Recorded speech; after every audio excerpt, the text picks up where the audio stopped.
Hace poco más de 2 semanas que estamos en primavera y en breve llegará el buen tiempo a gran parte de la península ibérica.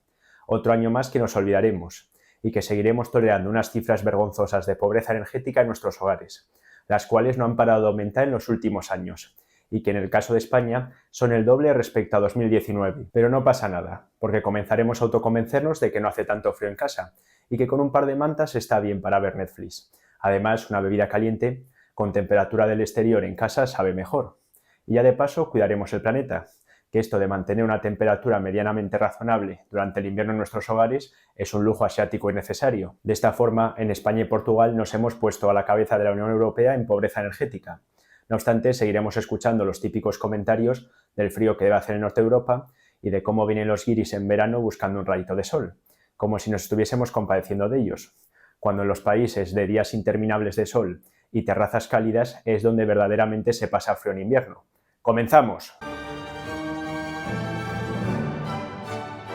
Ahora vamos a ver los datos que nos proporciona la Unión Europea en Eurostat y los institutos nacionales de estadística de España y Portugal respectivamente, para ver el porcentaje de familias que no tienen capacidad financiera de mantener su casa en unas condiciones de temperatura mínima, aunque os aviso que no son muy esperanzadores. Portugal había estado encadenando unos años positivos, reduciendo año tras año el porcentaje de portugueses que no podían calentar adecuadamente sus casas, alcanzando un mínimo histórico en 2021 del 16,4%.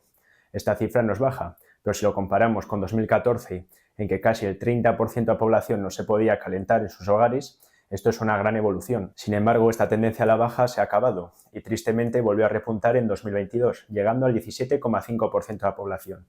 Y según los últimos datos de 2023, ha llegado hasta el 20,8%. Pero lo más alarmante es la situación de España en los últimos años. En 2019 era el 7,5% de los españoles que no podían calentar sus casas.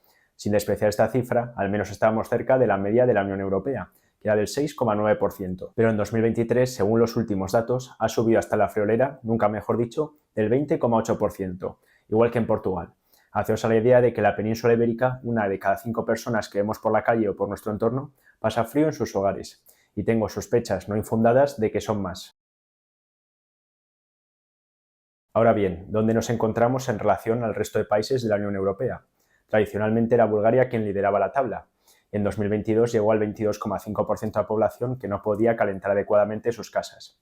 En ese mismo año, Portugal se encontraba en quinto lugar con un 17,5% y España en un sexto lugar con un 17,1%. Pero en 2023, según los últimos datos de Eurostat, aunque aún hay algunos países que no se han actualizado, España ya ha superado a Bulgaria, llegando al 20,8%, un 0,1% más, y ahora nos encontramos liderando la tabla de países con mayor pobreza energética de Europa. Yo aún quiero recordar una época en la escuela en la que compartía pupitre con los hijos de familias búlgaras y rumanas que venían a España en busca de un futuro mejor y mayor calidad de vida.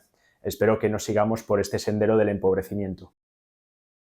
En este vídeo no vamos a ser tan pretenciosos como para señalar una solución definitiva, pero sí queremos mostrar que se debe a un aumento de los precios de energía, que en gran parte es consecuencia de decisiones ideológicas. La dependencia del gas ruso y la guerra de Ucrania nos ha obligado a muchos países de la Unión Europea a tener que importarlo mucho más caro. Esto sumado a una ceguera ideológica que no nos permite explotar algunas fuentes de energía como la nuclear y al mismo tiempo una transición energética precipitada que se nos vende como primordial para salvar el mundo, y no seré yo quien esté en contra de la energía solar o eólica. De hecho, tenemos unos paneles solares en casa que nos abastecen, pero también tenemos que ser conscientes de que tienen sus limitaciones. En cuanto a la energía nuclear, aunque ya profundizaremos en otros vídeos, a pesar de todos los mitos existentes, es de las más seguras. La tasa de mortalidad por unidad de electricidad producida, que en este caso es el teravatio hora, y en cuanto a muertes tenemos en cuenta los accidentes y la contaminación del aire, está al mismo nivel que la eólica y la solar, y también se tiene en cuenta Chernóbil y Fukushima. Y en cuanto a la contaminación producida por gigavatio hora y teniendo en cuenta la vida de la planta de energía, podemos ver que la energía nuclear es la que menos toneladas de dióxido de carbono emite, menos que la solar y la eólica.